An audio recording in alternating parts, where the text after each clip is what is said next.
All right. Well, welcome to the show today, everyone. My guest today is Greg Scheinman. Greg has an interesting background, launching and growing multiple businesses, one of which was acquired by Michael Eisner. More recently, he's a partner with Insgroup, one of the largest independent insurance firms in the US. He's also the host of the Midlife Male Podcast, where he conducts in-depth, raw interviews with entrepreneurs and experts to help men navigate middle age and live a better quality of life.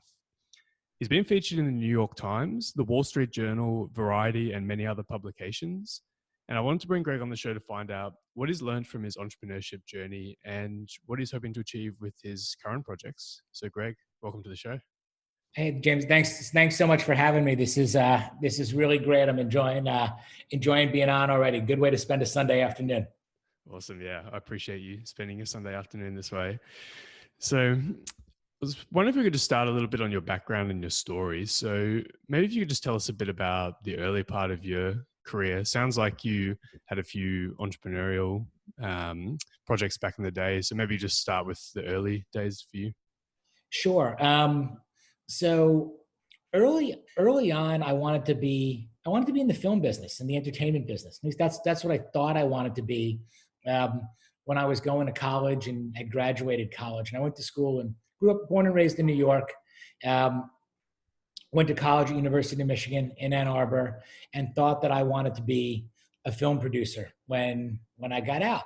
And I did. I got my first job at Miramax Films in New York, which is a really well-known independent film studio. I was there I worked directly with and for Harvey Weinstein at the time, which was How was that? crazy scenario. I spent 2 years there, and I guess I kind of like to say, was fortunate enough to tell him to go fuck off 20 years before the Me Too era started. When I was there for the early days, went out and produced a few independent feature films on my own, raising some capital, putting projects together, and had a good time with it. Was kind of successful on the indie circuit for a while. But it was also a little bit of one of those be careful what you wish for, the lifestyle of it all. And once I had kind of done it, got more of a feeling that this really, really wasn't for me, overall. Why so? You learn that stuff in your 20s, I guess, too. Mm-hmm. Why was that it wasn't for you? It was a lot of hurry up and wait also. It was, find a project, raise the money for it. Then you got on set and I was like, this is not all that exciting. You're waiting around a lot and doing things. It didn't really click for me, overall. And it also wasn't particularly the healthiest lifestyle for me at that stage of my life. I mean, get into some of that later.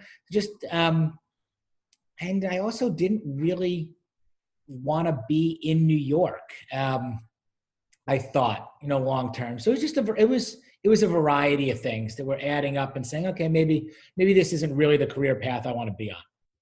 Got it. But if you're watching HBO or Amazon at 2-3 o'clock in the morning, you could find a couple of films. Two Ninas is great. I'm really proud of it. And Barack's Bond was a hip hop film that I did also. So I'm proud of the work and that it's still out there. It's awesome. Just not mine anymore. That's cool.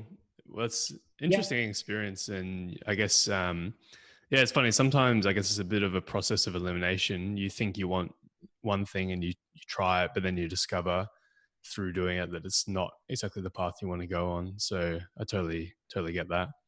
It's interesting because the experience of it all taught me how to do it. I learned how to do it and ultimately was able to use a lot of my production experience and filmmaking experience with really my next bigger entrepreneurial endeavor, which was Teen Baby Entertainment, which ended up being sports videos for kids. But if I had never started at Miramax and was out on film sets and making my own projects, I never would have, I think, had the confidence or known how to do that at all. So it all leads to something. Yep. Amazing. So maybe you could tell us a bit about Teen Baby Entertainment, what that project was and how that came about. Mm-hmm. It really came about because my wife and I we moved from New York. When I got out of, when I finished independent filmmaking, I actually kind of sold my production company to a larger production company called the Shooting Gallery at the time, and moved down to Miami, Florida for a little while to help them set up a place there. And we spent about 2 years down in Miami. We were still dating. We weren't married at the time before that company went belly up. And it was, okay, thank you, but we're done now, basically. Take 50 cents on the dollar for the rest of your contract. And we highly recommend you take it now because that offer won't be here in a week, kind of thing. Wow. Little scary. So we took it. I think we were still young and adventurous and went to France and rode bikes for a couple of weeks trying to figure out what was next, and ended up after that moving to Houston, Texas, which is where we are now. And my wife was born and raised. So we got here and had our first child, our son Auden, who's now 16, to give you put this in context. And I had no job, and we're sitting in Houston, Texas, and I don't really know anybody in Houston, Texas. And I'm watching all of these baby videos, Baby Einstein, Sesame Streets, all this stuff. And it just kind of came to me that I think I could do better. Like, why isn't there something out there for dads to sit around and watch with their kids, or be more entertaining? And could we use sports and mascots and teams that we're all a fan of, and really kind of borrow liberally, if you will, from these other products that were out there, but just swap some of these silly puppets and classical music for bigger and better sports teams, professionals, college and athletes and mascots and their fight songs and everything else. And that was really how Team Baby was born. I started making these videos just on my own on the weekends and stuff, and recruiting other little kids to be in them, and calling all the universities and the sports teams and asking them if I could use their footage, and kind of knew how to edit and produce and stuff, and then selling them out of the trunk of my car at college bookstores and outside of games and moving around. And it's kind of like, it's true grassroots entrepreneurship, I guess, for lack of a better term. And we just started getting attention. People started to really like it. And just to sorry to butt in, but I just want to make sure I fully understand, I guess, the value prop of this. So you were essentially taking, you were creating children's entertainment DVDs, but they were also, because of the way you made them, they were also appealing to the parents or the dads who are going to watch it, because you were incorporating kind of our tagline. Yeah, our tagline was raising tomorrow's fan today. So if you were a New York Yankee fan, or you were a Knicks fan or a University of Texas fan, and you're doing the hook 'em horn sign, we had a baby Longhorn DVD or a baby Yankees DVD or whatever your favorite team was. And on top of that, we would match celebrities to their favorite teams to do the voiceovers and narrations for it. So it amazing, like Ben Affleck is a big Red Sox fan, and he was the narrator of our baby Red Sox DVD. And Regis Philbin was Notre Dame, and Matthew McConaughey was University of Texas. And I mean, just amazing celebrities that agreed to narrate these DVDs because they were such passionate fans of these teams or these universities. That's amazing. And how did you get those celebrities to do that? So that started a little later. What really happened was the DVD started selling, and when I didn't have any celebrities on them. They started selling to the alumni and to the fans of the teams.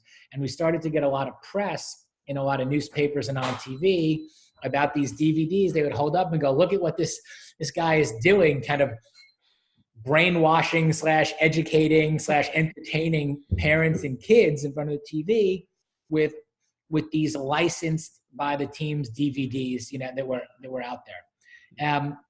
And it caught the attention of Michael Eisner, who was the former CEO of Disney. That's really what happened.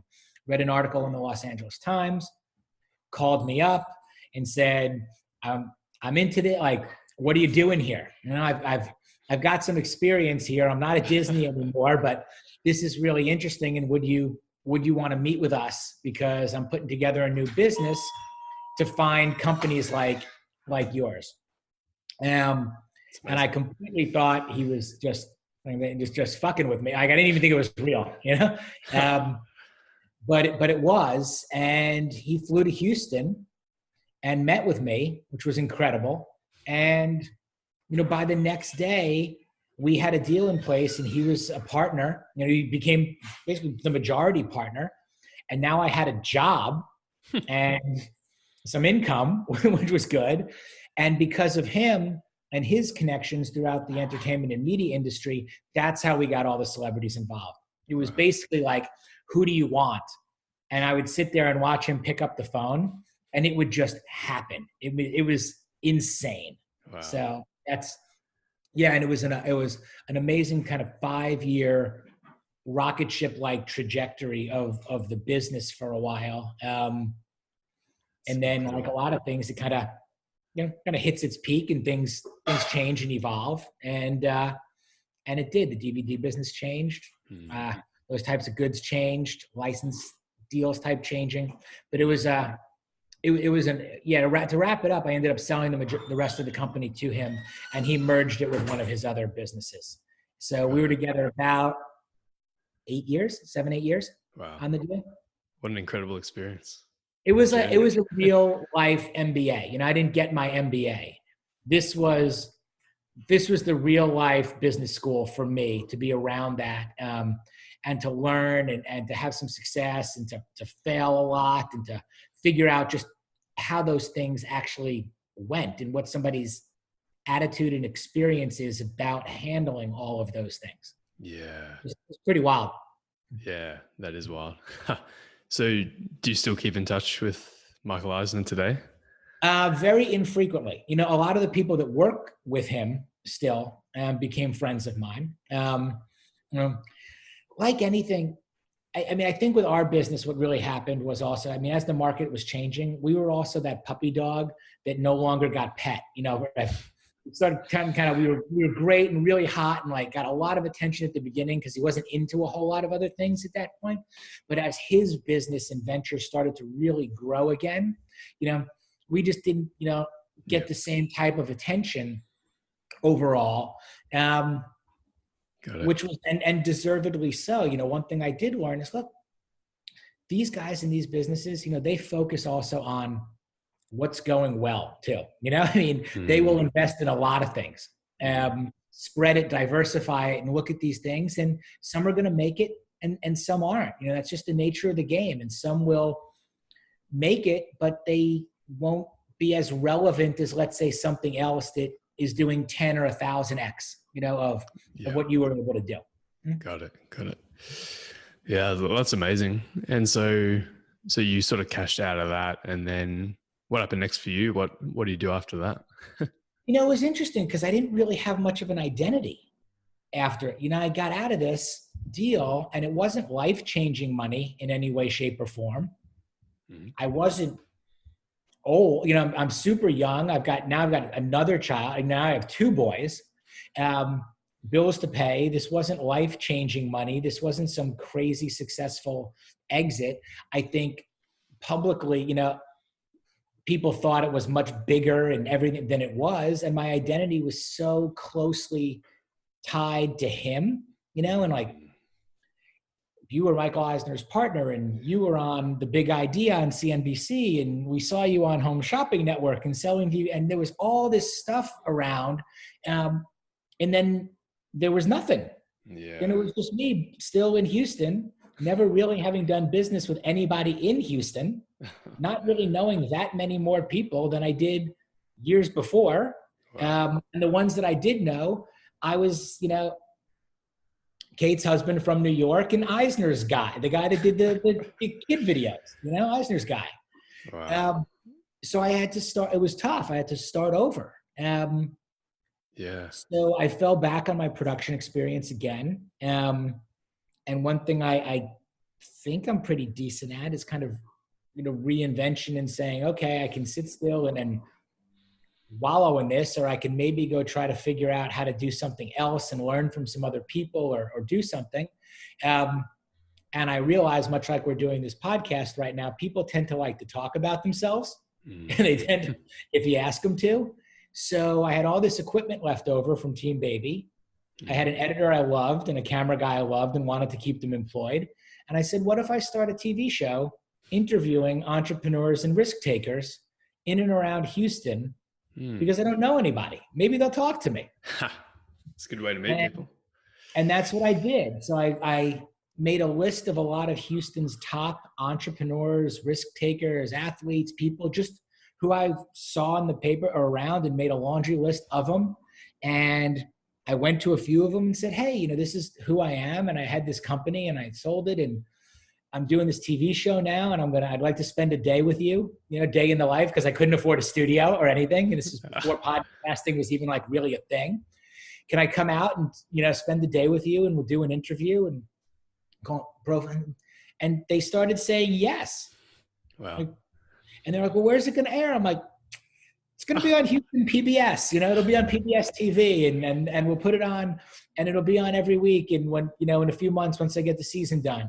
And then it was oh shit, I better go talk to Houston PBS and see if I can put this thing on TV. So I went to the local PBS station and said, hey, I've got this 30-minute talk show with Houston's movers and shakers and entrepreneurs and risk takers, and here's the guest list, and I'm shooting them now, and I'd love to put this on TV. And they were like, you're going to bring us, 15 episodes of a fully produced 30-minute talk show with all of these people on it for nothing? Yes, I am. Okay. And they're like, great, you get Thursdays at 7 p.m. And that was how it happened. Yeah. So that's how it ran for, 28 episodes. I got to meet some amazing people. And during that time was when I got involved with the insurance firm, with Insgroup, and became, joined that company and ultimately invested in that firm.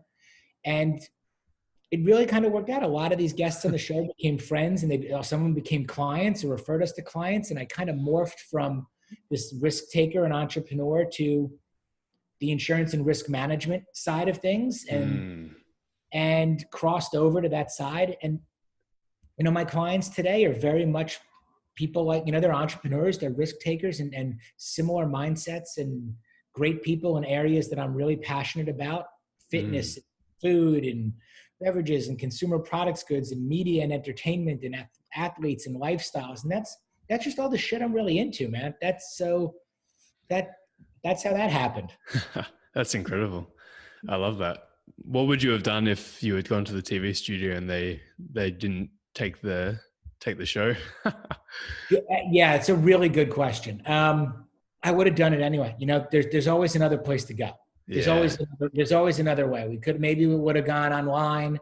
Maybe it would have been an audio only thing, and podcasts would have come up. There's always something, just like DVDs went away and it became all app based and download. And, if you're not evolving, you're dying there.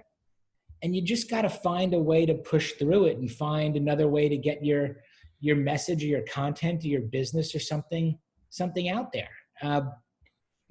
Pivot as much as you can and try to figure out a way to make it work.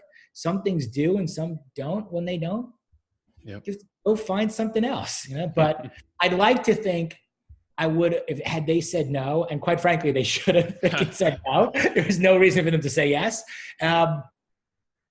That somebody would have said yes to it. There would have been another way to put it out there. Maybe it would have become a book, of 28 profiles of people's, advice on entrepreneurship. I don't know. Maybe it should still be a book. Who knows?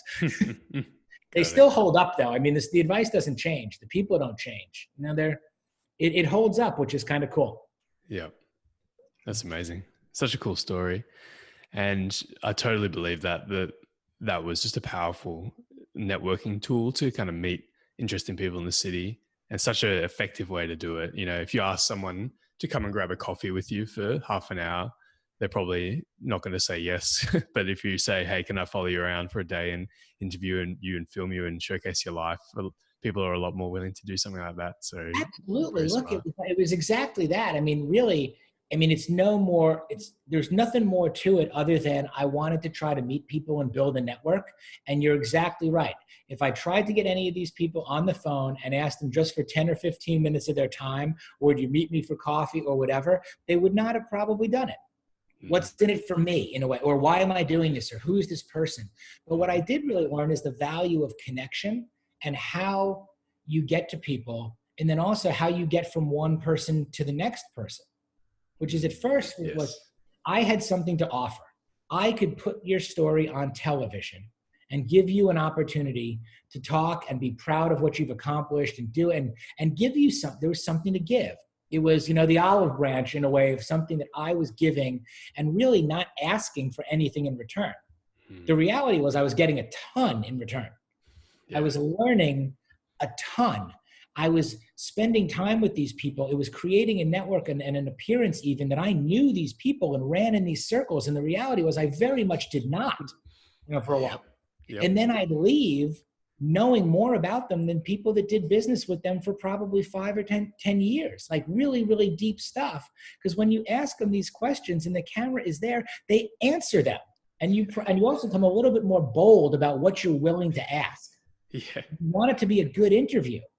You want to pull information out, versus if you are just sitting with somebody for coffee and you've met them for the first time, are you really going to dig in on like their personal life, on really their biggest failures, anything like why?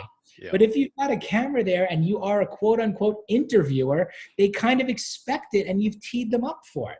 It's pretty remarkable how much you get out and how much you know, and this rapport that develops. And I ended up leaving a lot of these interviews with them thanking me in a lot of ways, which felt amazing. And then also being able to say, do you know somebody else that would be good for this? Like, who else do you think I should talk to? Or, oh, by the way, like, I'm with this company now and, we're 50 people and we're doing X amount of volume. And we're really trying to take this to the next level. And here's kind of who we work with. Do you know anybody that would be good to talk to, about that? And they would open up. I mean, even when it was a no, it was like a really nice no also. Like, we know each other now. Like, we're cool. Like, I don't really know anybody for this, but let me keep it in mind. And then you just kind of keep pinging them every once in a while, or, hey, thought you might be interested in this, or this, this thing that I saw, or this book I read reminded me of that conversation, and you send it to them. And it's like, it just kind of works that way, and I didn't get that for a while. I still struggle with that. But you really, like, there is really something to it that my coach talked to me about.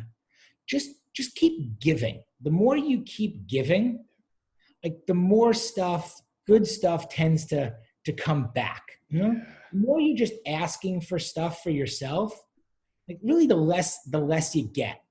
And I definitely have learned that lesson, the hard way in a lot of cases. And you lose relationships, you lose businesses, over kind of what you want. When you take the focus off of giving and providing service and providing value, and you turn it back on kind of what your own expectations are and what you want and what you think you should be getting about this, and how this person isn't treating you right or that, it just really doesn't tend to work out that well. Totally. I was actually speaking to someone about it the other day. It's, if you help people, enough people get what they want, then they're always going to help you get what you want. So by serving someone else's needs, you're not doing it in a selfish way, but the result will be you will get your own needs met as well.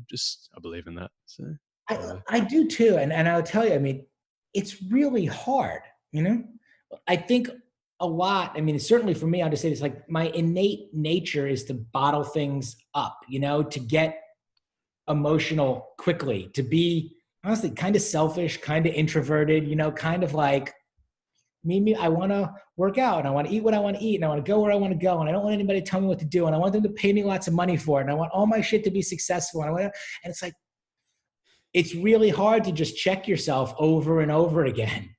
It's like, oh, wait a minute. That's the bad reaction. Like, you can't do that. You got to think about this and kind of change the narrative and the perception before you act a lot. And that's just a constant everyday work in progress. And I think for me, it'll be that way, every day. I like to think people can change and people can evolve. I just think it's very, very hard, and you have to work really hard at it. And you will, like any other addiction or anything else, have lapses and setbacks. But if you're committed to doing the work and trying, and doing, you'll make a lot of progress over time. You'll win more than you lose. You do more good than harm. Yeah, makes total sense. As you said before, we've got to continue to evolve, otherwise we're dying. So I believe that too.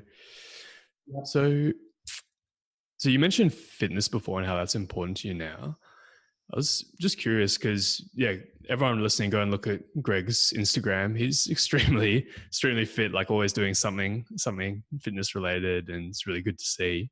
But I was curious, Greg, was that always the case for you? Were you always really fit, and did you prioritize that, or is that something you've sort of done later in life? So great question. So yes and no. When I was 13 years old, I was pretty heavily bullied in school, in middle school, my junior high school years, middle school years, and didn't take to it very well at all. So when I was 13 years old, I was bullied a lot. I had broken my leg and shattered my knee and had a couple of surgeries and was immobilized on my leg for a long period of time. And that's the very first time I started picking up weights. I went to my dad, and I'd cry every day about getting picked on, and I was also immobilized in this cast and surgery and everything of it. And he said, just let's start doing what we can. Let's start doing what we can. So I picked up my first weights, and you could do some curls and you could do some presses, and I could sit with a cast on my leg and be able to do a lot of stuff. And try to bulk up and get a little bigger, get a little tougher. So that was really my first taste of fitness, and I really liked it, and started to box a little bit too. And and I can assure you that doing the hitting is a lot better than being the one getting hit. So I got into it then, and I got really hooked on it all through high school, and became like a teenage bodybuilder. I would do these all natural, drug-free bodybuilding competitions by my senior year of high school. Got really hooked on it, more for the vanity aspect of it than it wasn't fitness back then, because you could eat and do whatever you wanted to. You were a teenager, your metabolism was crazy, but all we do is finish school, and I would just go lift and lift and lift. And it was just getting bigger and bigger. It was all about vanity and being tough and not getting bullied anymore. It was pure ego. There was no health and wellness aspect to it at all. And then unfortunately, my father had gotten sick, and he had cancer, and he passed away my freshman year of college. And when that happened, you can kind of, I guess, go two ways. He died of cancer and was a big smoker and everything. But when we lost him and lost my best friend and my mentor and everything, I guess I could have gone even more into like being healthy, like this isn't going to happen to me then. But I went the other way for a while of really unhealthy. Wow. I drank, I smoked. I went far in the other way of like, I'm just going to live, and that took a while to get out of, I think I earlier said, like, even in the film stuff I did early on, not the overall healthiest of lifestyles, in there, getting out of college. And it was like a 10-year stretch of just not really taking the best care of myself. Wow. Overall. It still worked out a little bit for vanity's sake, but I was in no way, shape, or form a healthy person, and got up to, almost 200 pounds, I'm about 170, now, 200 pounds. So it wasn't really until I got married, took a look at a few really bad pictures, had a child, and then that I really recommitted to fitness. And it really took off also after selling Team Baby, when I had nothing to do. And now I was a dad and had a couple of kids. So my athleticism and my fitness and really passion for health and wellness has been been a late start. And I was just writing about this. I mean, really in the last decade, I mean, that's when I've really gotten into the best shape of my life, when really I don't really drink anymore. I mean, I haven't smoked in 20 something years. Mm-hmm. I try to eat pretty well. I mean, I still love my cheat days, but train hard and try to instill healthy habits in my kids. It's really been more the last decade, and mentally as much as physically, it's just been a game changer for me. And I don't know any other way to live anymore.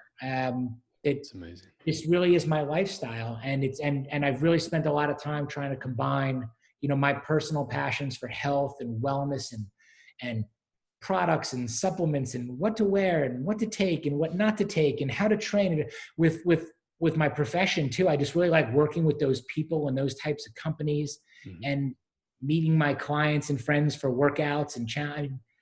So it's really kind of taken, it's a huge part of my life, and it keeps me sane. I think makes me a better person, husband, father, temperament, demeanor, and I totally believe that.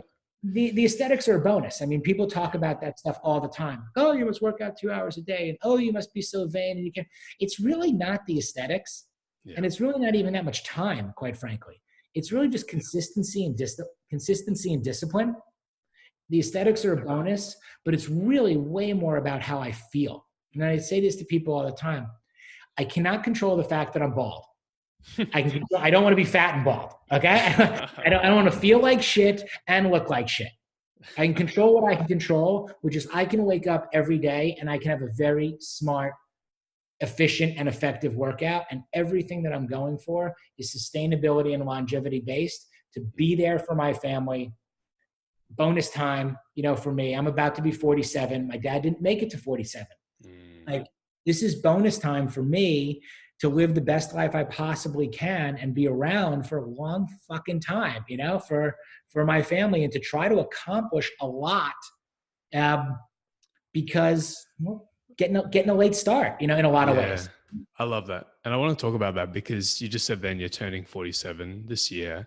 And you're in tomorrow. I don't know when you're going to put this up, but December 23rd. So anybody wants to send me a gift card, come on, I'll take it, man. Happy birthday, Greg, for tomorrow. But because it's really interesting because you said the last decade of your life, so from 37 to 47, I guess, has been like the healthiest. You're in the best shape of your life now. And a lot of people look at the kind of age you're at now and they almost think like you're done, like it's the prime of your life is in your past and you're sort of all downhill from here. So curious to get your thoughts on this stage you're at in your life, and it kind of ties in nicely to your work with Midlife Male. So yeah, maybe if you could just talk about what this time of life means to you and a bit about your project as well. Totally. Great question. One, it's a confusing time of life. Again, for me, without having the benefit of my father being there for me, maybe guide and mentor me through a lot of things, there's been a lot of trial and error, man. There's been a lot of mistakes, made, and a lot of loneliness. And I think this time of your life for a lot of guys becomes very repetitive too, and very reflective in okay, I'm married, maybe I've even been divorced, not in the shape I used to be in. Is this the career I really envisioned for myself? Am I being a good dad? How are my finances? Am I actually old, not old? There's just a lot of stuff, there's just a lot of baggage, feels like going on. And relationships are harder too. You separate from a lot of your friends. You may be in different places. You're not totally sure who to be close to. You end up associating with other parents from the schools that your kids go to, or other people from work. And it's different from other friendships, that you had. Maybe you stopped traveling with your college buddies because you're all too busy to do everything and meet up.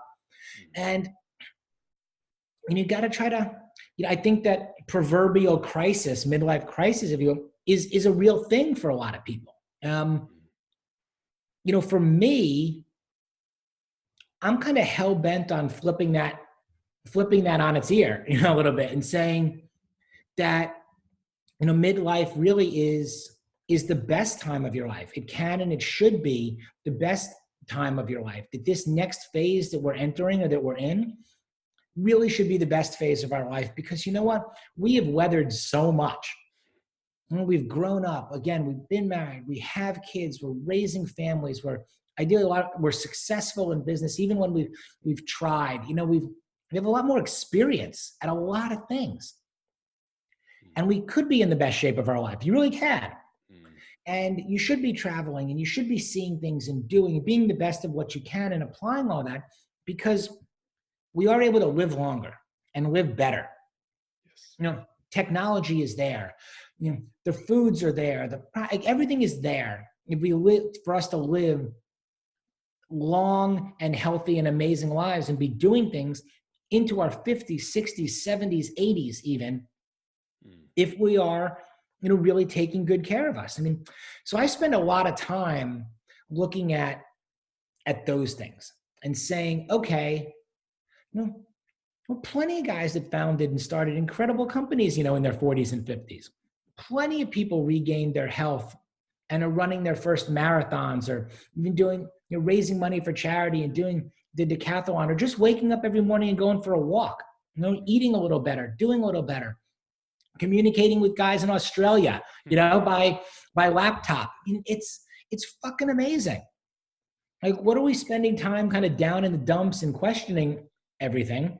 Start relishing the opportunities and the experiences that you have and will have and can create for yourself, and make the next phase better. Be a better dad, be a better husband, be a better earner if that's what you really want to do. Dress a little better, lose a little weight, work out a little bit smarter, or at all. You can there's no reason you couldn't start anything, right now. And we're going to get there naturally. We're all going to fucking age. It's going to happen. We can't beat it. We're all going to get older. Like, what are you choosing to do with it? That's kind of how the Midlife Male got started. It really was just, again, another evolution of what I do every day. Not much different than what I was doing with the TV show, these one-on-one conversations. Not much different than what I do with Insgroup, talking to clients and entrepreneurs and risk-taking, real human beings about businesses and things that they're building and doing, and how do we protect it? You learn a lot about somebody's life, and where their head and their heart and their perspective and philosophies are when you insure their business, and when you insure their life even, and their planning. So these conversations became so deeply personal that why don't I get, and now podcast became, a thing. I said, well, nobody's going to do TV anymore. I'm not going to do this on TV. I could do this on a podcast format. So I brought really kind of the show back, retitled it Midlife Male, and started doing what I've always wanted to do, which was just connect again and tell great stories with great people about all the stuff I've been into, because I want to know, like, what water, what's the right water to drink, and what are the right supplements to take, and what are the new techniques, and what are the new technologies, and, what should I put under my eyes to get rid of the bags because I'm old, now, like, or anything like that. And could I help other people by putting this content out there? Could we guide? Could we advise? Could we maybe shorten the path for other guys to get from point A to point B or wherever they want to go? And also, can we not bury the lead? And the lead here is that I'm not, an influencer. Like, I also don't get my advice and information, from some 20-something-year-old SoulCycle instructor. You're not I want real people going through the same real shit that I'm going through. There's nothing wrong with you as a 20-something-year-old SoulCycle instructor. You're awesome. And I'll take the class and I'll turn the knob and ride to the top of the mountain in the song, and that's great. But I got a mortgage. I got kids. I got private school tuition. I got car payments. I got hundreds of clients. I got to try to wake up early to get my exercise in. There's so much that we're dealing with that I need that type of a community, that kind of a support structure, that kind of let's cut to the chase reality of, let's not sugarcoat any of this. Let's talk really candidly, really transparently, really openly about what it is we need as men to be better. And honestly, if it's a pair of shorts that makes you feel better from the best brand of athletic shorts out there, then go buy it.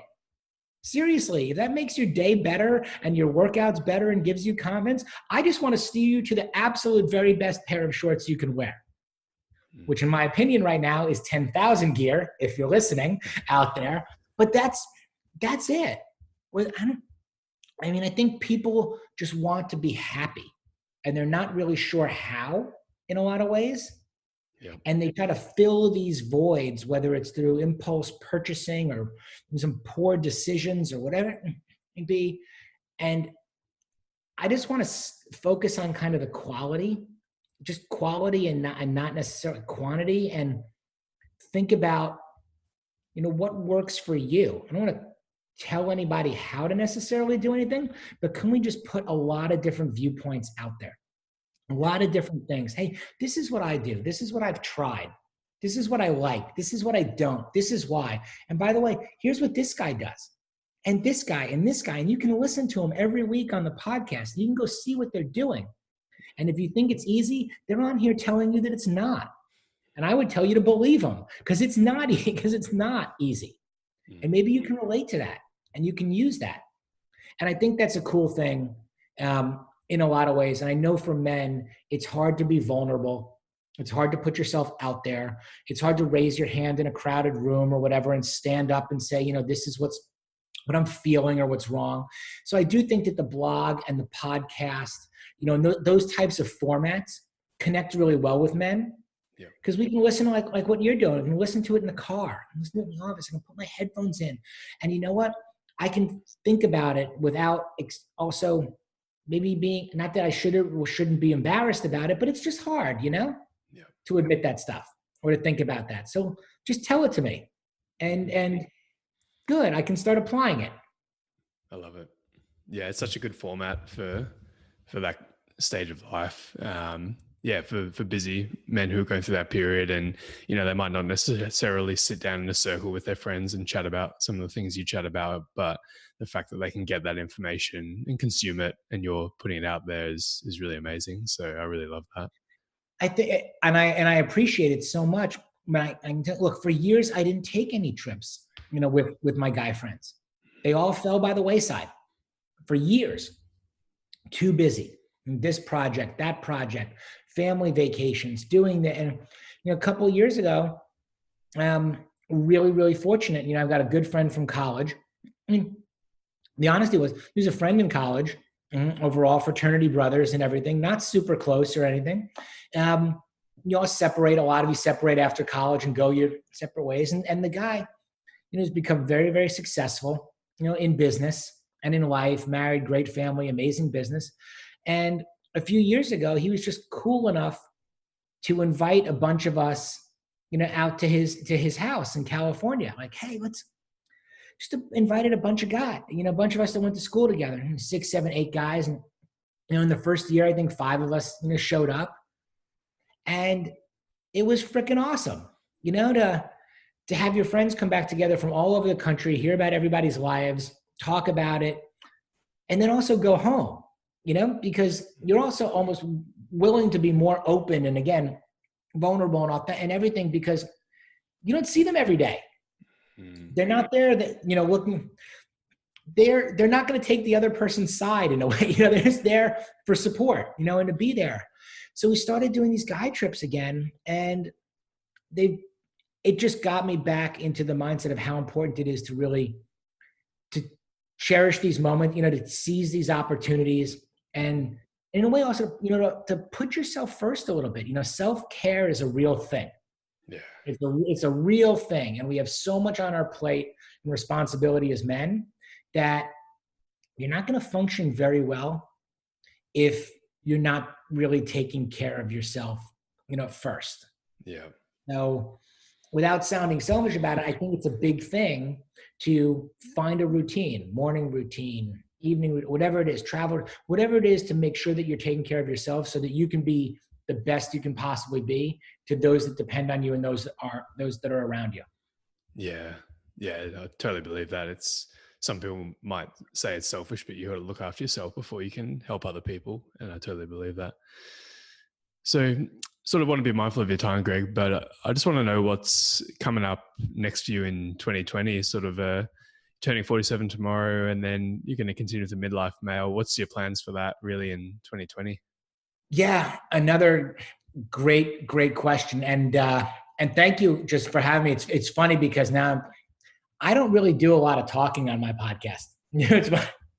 I do enjoy talking a little bit, certainly in this format, but on my podcast, I don't really talk much. Yeah. You throw out the question, and I just love taking it all in. So I don't even know if I'll ever listen to this because I have a really hard time listening to myself, but I don't talk much on my podcast. But for next year, a few things. First and foremost, stay healthy and have the best experiences I possibly can have with my family. And my boys are getting older. They're 16 and they're 13. Within a few years, it's college and they'll be leaving home. So to me, it's all about maximizing this time as much as I possibly can. And again, because I didn't have this time, with my dad. So I keep that with me all the time. That's always at the top. Goals for business and professionally are to continue to work with great people, do great work for great people in businesses and areas that I really have a personal passion and I think a professional expertise. That's a big goal for me. I want to do some more speaking at different shows around the country, consumer products, goods, food and beverage, health and wellness, kind of be out there a little bit more based on my experiences and put that out there. And I think it's taken me a year plus and 100 shows or whatever to now develop the confidence to say, I think I can do that a little bit. That's awesome. And with the Midlife Male in particular, I want to continue to expand the podcast platform. I want to continue to put good content out there on the blog and really expand it into more of a digital online community, for midlife men, and be that kind of central location that the guys can go to if you want great advice from great people. You want to listen to them on the podcast. You want to read articles, and interviews about them. You want product reviews in food, in fashion, in fitness, in finance, and anything that helps make you better navigate middle age and achieve a better quality of life. That's what I really want to do with it. Just keep elevating that brand. That's amazing. And I think it's enough for now. That sounds like enough to keep you busy. It's probably more than I can handle anyway. But that's the thing about goals and ambition. I think in a lot of ways too is set them really, really high. And even if you miss a few of them, like you had a pretty damn good year. Yeah, I believe that. So that's awesome. And I guess just two last quick questions, Greg. Is there anything I haven't asked you or anything you just really want to make sure that you pass on to the audience before we finish up here? That is such a good question because I ask my guests I ask my guests that all the time. Like, what do you want to be asked that nobody asks you? Also, one thing I'm working on now is, it's a new decade also. On top of the fact that it's my birthday tomorrow, it's a new decade.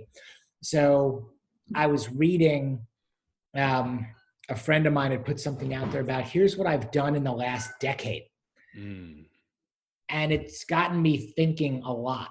Okay, can I really go back through my mind and think about what has really transpired in the last decade? We can beat ourselves up over a lot of things and complain about a lot of them, but if you can go back even over time and think about what were the pivotal things that happened, and what did you accomplish over that time, I'm curious to take that exercise on a little bit.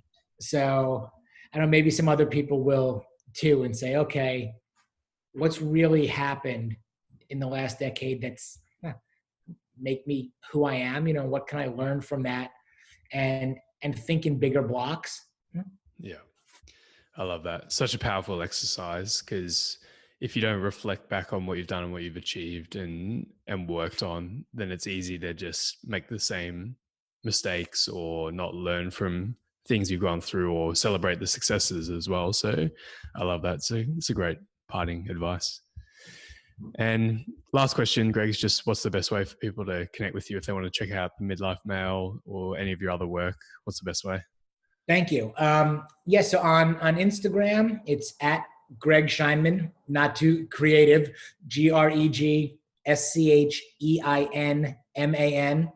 Same thing with my website. It's gregscheinman.com. So you can Google me, find me on the website. And that has links to my business ventures and podcast and weekly blog. And you can sign up for the newsletter, and the podcast will get dropped into your inbox with a new blog each week. So that's really the easiest way to do it. Shoot me a DM, shoot me an email through any. I get everything. I read it, try to read everything, get back to as many people as I possibly can, and that's pretty much it, Jim. I love it. Well, this is amazing, Greg. You got a fascinating story. You've done a lot of interesting things, and your current projects are amazing as well. And it's just amazing, like I'm not in midlife yet, but it's cool to see people who are at that stage and they're still doing amazing things, and they're in the best shape of their life. They're achieving things that they never achieved previously. And it's just really good to see that and know that, life doesn't end at 30 or 35 as some people think. I certainly hope not. Yeah. But it's doing stuff like this, being grateful for guys like you having me on that, keeps you happy, keeps you feeling good, and keeps you energized to keep up or even try to stay out in front a little bit. Love it. Well, yeah, thanks again for coming on today, Greg. This was a fascinating conversation. I really enjoyed it, and you dropped a lot of value. So thank you very much. Thank you, my friend. Anything I can do to help you anytime, just let me know. I'm glad you reached out. Thank you so much for listening to this interview with Greg today. Hope you got a lot of value from it. Greg's a really interesting guy with a really fascinating story, as you heard. So if you got value from it, go reach out to Greg, tell him your number one takeaway from this interview. And if you can leave me a rating and a review for the show on Apple Podcasts, that would mean a lot. It really helps me out, and it only takes 10 seconds for you to do that. So if you don't use Apple Podcasts, you can still help me out. Just take a screenshot of yourself listening to this interview, post that to Instagram stories, and make sure you tag me in that so that I can reshare it. And if you can do one of those two things, it would really help me out and mean the world. Thanks again for listening, and have a great day.